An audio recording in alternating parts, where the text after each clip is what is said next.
ಚಪ್ಪಲಿಗೆ ಆದರೂ ಪೂಜೆ ಮಾಡ್ತಾರಾ? ಇದನ್ನು ನೋಡಿ ನನಗೆ ನಿಜಕ್ಕೂ ಆಶ್ಚರ್ಯನೇ ಆಯಿತು. ಇಲ್ಲಿ ನೋಡಿ ಯಾವ ಥರ ಜನ ಕಾಯಿಯನ್ನು ಒಡೆದು ಪೂಜೆ ಮಾಡ್ತಾ ಇದ್ದಾರೆ. ಇನ್ನು ಇವರು ಏನು ಎತ್ಕೊಂಡು ಹೋಗ್ತಾ ಇದ್ದಾರೆ, ಏನು ಮಾಡ್ತಾ ಇದ್ದಾರೆ, ಇದರಿಂದ ಏನೇನು ಆಗುತ್ತೆ, ಇದನ್ನೆಲ್ಲ ನೀವು ತಿಳಿಬೇಕಂದ್ರೆ ಈ ವಿಡಿಯೋನ ನೀವು ಕೊನೆವರೆಗೂ ನೋಡಲೇಬೇಕು.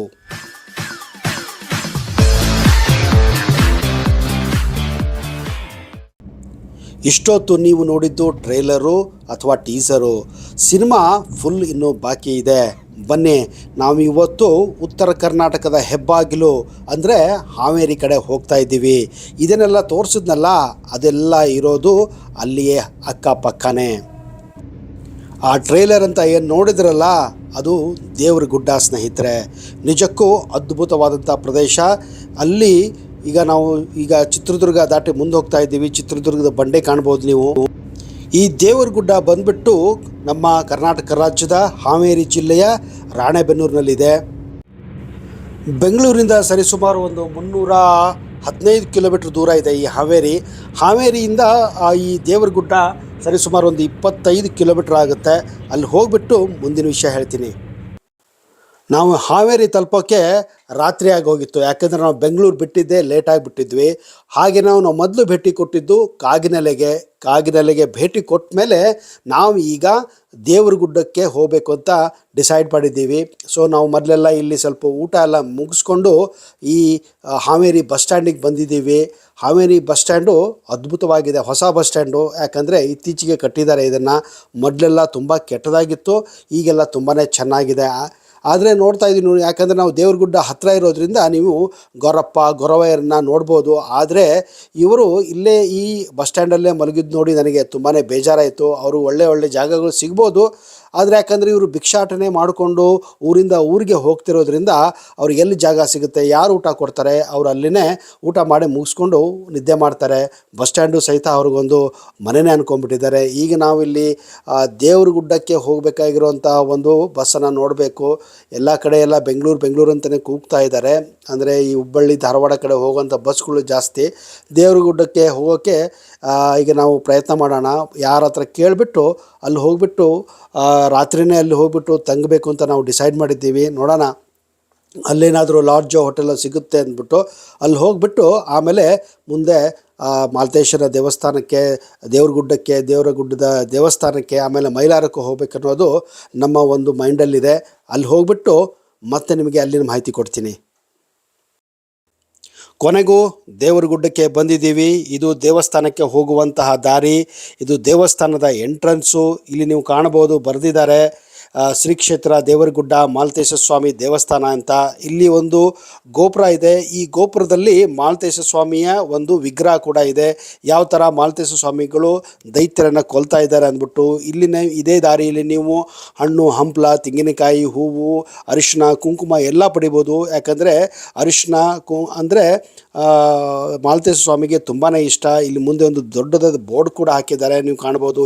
7 ಕೋಟಿ ಚಾಂಗಮಲು ಅಂತ. ಯಾಕಂದರೆ ಭಕ್ತರು ಬಂದಾಗ ಅದನ್ನೇ ಕೂಗೋದು. ಇಲ್ಲಿ ಕಾಣ್ತಿರೋದೊಂದು ಸ್ತಂಭ ಕೂಡ. ನಾನು ಹೇಳ್ತಾ ಇದ್ದೆನಲ್ಲ, ಈ ಚಪ್ಪಲಿನ ಇಲ್ಲಿನ ಐತಿಹ್ಯ ಪ್ರಕಾರ ಏನಪ್ಪ ಅಂದರೆ, ಮಾಲ್ತೇಶ ಸ್ವಾಮಿಗಳು ರಾತ್ರಿ ಬಂದ್ಬಿಟ್ಟು ಈ ಚಪ್ಪಲಿ ಹಾಕ್ಕೊಂಡು ಓಡಾಡ್ತಾರೆ ಅಂದ್ಕೊಂಡು ಇಲ್ಲಿನ ಜನರ ಒಂದು ನಂಬಿಕೆ ಆಗಿದೆ.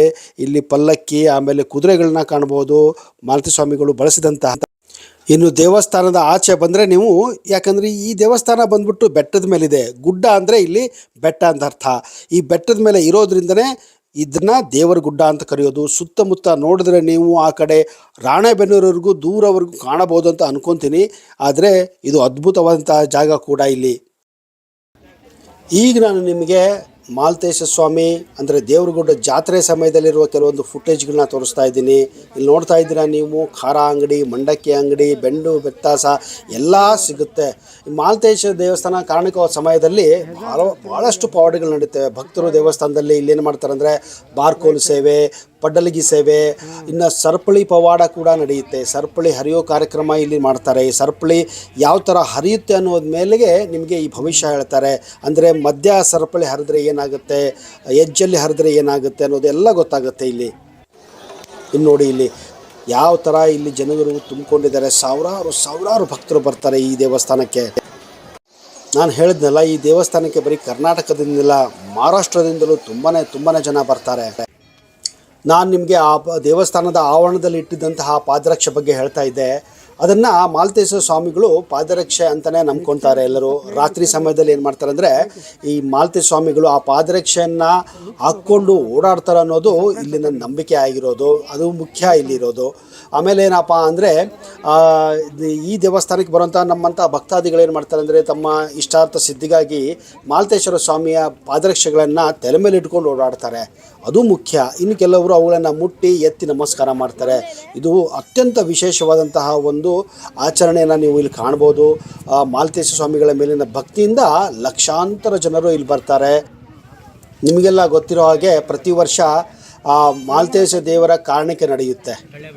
ಆ ಕಾರಣಿಕ ವರ್ಷದಲ್ಲಿ ಏನಾಗುತ್ತಪ್ಪ ಅಂದರೆ, ಭವಿಷ್ಯವಾಣಿ ನುಡಿತಾರೆ ಇಲ್ಲಿ. ಕಾರಣಿಕ ಗುರುವಯ್ಯ ಸಾವಿರಾರು ಸಂಖ್ಯೆಯ ಸಮ್ಮುಖದಲ್ಲಿ ಬಿಲ್ಲನ್ನು ಏರಿ ಆ ಕಾರಣಿಕವನ್ನು ನುಡಿತಾರೆ. ಅಂದರೆ ಇದು ಭವಿಷ್ಯವನ್ನು ಹೇಳುವಂಥ ಒಂದು ಸಮಯ ಆಗಿದೆ. ಆಮೇಲೆ ಇದನ್ನೇ ಮಾಡ್ತಾನೆ, ರೈತರು ಇದನ್ನೇ ವರ್ಷದ ಮಳೆ ಬೆಳೆಗೆ ಇದನ್ನೇ ನೋಡಿಕೊಂಡು ನಿರ್ಧಾರ ಮಾಡ್ತಾರೆ. ಉತ್ತರ ಕರ್ನಾಟಕದಲ್ಲಿ ಏನಪ್ಪ ಅಂದರೆ, ಜಾತ್ರೆ ಬಂದರೆ ಒಂಥರ ಶಾಪಿಂಗ್ ಟೈಮ್ ಅಂತಲೇ ಹೇಳ್ಬೋದು. ಯಾಕಂದರೆ ನಿಮಗೆ ಇಲ್ಲಿ ಏನು ಸಿಗೋದಿಲ್ಲ ಕೇಳಿ, ನಿಮಗೆ ಎಲ್ಲ ಸಿಗುತ್ತೆ. A to Z ಎಲ್ಲ ಸಿಗುತ್ತೆ ನಿಮಗೆ. ನೋಡಿ, ಎಲ್ಲ ಏನೇನೋ ಐಟಮ್ಗಳು ಇಟ್ಟಿದ್ದಾರೆ. ಹೆಣ್ಮಕ್ಳು, ಗಂಡು ಮಕ್ಕಳು, ಚಪ್ಪಲಿ, ವಾಚು, ಏನು ಅಡುಗೆ ಸಾಮಾನುಗಳು ಎಲ್ಲ ಬೆಂಡು ಬೆತ್ತ ಹಿಡಿದು ತಿನ್ನೋ ಸಾಮಾನಿಂದ ಹಿಡಿದು ಬಳಸೋ ಸಾಮಾನುವರೆಗೂ ಎಲ್ಲ ಸಿಗುತ್ತೆ ನಿಮಗೆ. ಇಲ್ಲಿ ಬಂದುಬಿಟ್ಟು ನೀವು ಎಂಜಾಯ್ ಮಾಡ್ಬೋದು.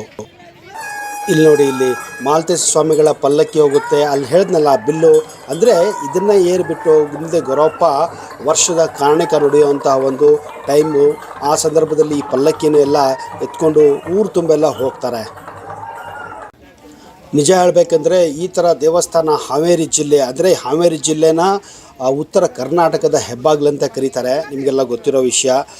ಹಾವೇರಿ ಜಿಲ್ಲೆಯಲ್ಲಿ ಹಲವಾರು ರೀತಿಯ ದೇವಸ್ಥಾನಗಳಿದೆ. ಕಾಗಿನೆಲೆ ಇದೆ, ಆಮೇಲೆ ಇಲ್ಲಿ ಬಂಕಾಪುರ ಅಂತ ಇದೆ. ಬಂಕಾಪುರದಲ್ಲೂ ಸಹಿತ ನೀವು ಅಲ್ಲಿ ಯಲ್ಲಮ್ಮನ ಗುಡಿನ ಕಾಣ್ಬೋದು. ಅಲ್ಲಿ ಕೂಡ ತುಂಬಾ ಜನ ಹೋಗ್ತಾರೆ. ಅಲ್ಲಿ ಕೂಡ ಅದ್ಭುತವಾದಂಥ ಜಾತ್ರೆ ನಡೆಯುತ್ತೆ. ಈ ಸಂದರ್ಭದಲ್ಲಿ ಅಲ್ಲೂ ಕೂಡ ಸಾವಿರಾರು ಜನ ಸೇರ್ಕೊತಾರೆ. ಜಾತ್ರೆ ಅಂತೂ ತುಂಬಾ ಜೋರಾಗಿ ನಡೆಯುತ್ತೆ. ಜೊತೆಗೆ ನೀವು ಇಲ್ಲಿಂದ ಮೈಲಾರಕ್ಕೆ ಹೋಗ್ಬೋದು. ಅಲ್ಲಿ ಕೂಡ ಅಲ್ಲಿ ಜಾತ್ರೆ ನಡೆಯುತ್ತೆ. ಆದರೆ ಒಂದು ನೆನಪಿರಲಿ, ಉತ್ತರ ಕರ್ನಾಟಕಕ್ಕೆ ಬಂದಾಗ, ಜಾತ್ರೆಗೆ ಬಂದಾಗ ಮಂಡಕ್ಕಿ, ಚುರುಮುರಿ, ಬೆಂಡು ಬೆತ್ತಾಸ, ಖಾರ, ಮಿರ್ಚಿ ಇದನ್ನೆಲ್ಲ ನೀವು ಟ್ರೈ ಮಾಡಲೇಬೇಕು. ಆವಾಗಲೇ ಆ ಜಾತ್ರೆ ಸಂಪೂರ್ಣವಾದಂಗೆ. ಈ ವಿಡಿಯೋ ನಿಮ್ಗೆ ಹೇಗೆ ಅನ್ನಿಸ್ತು ಅನ್ನೋದನ್ನು ದಯವಿಟ್ಟು ಕಮೆಂಟ್ ಬಾಕ್ಸಲ್ಲಿ ಹಾಕಿ. ಇಷ್ಟ ಆದರೆ 7 ಕೋಟಿ ಛಾಂಗ್ ಮಲೋ ಅಂತ ಕಮೆಂಟ್ ಬಾಕ್ಸಲ್ಲಿ ಹಾಕಿ. ಅಲ್ಲಿವರೆಗೆ ಜೈ ಹಿಂದ್, ಜೈ ಕರ್ನಾಟಕ.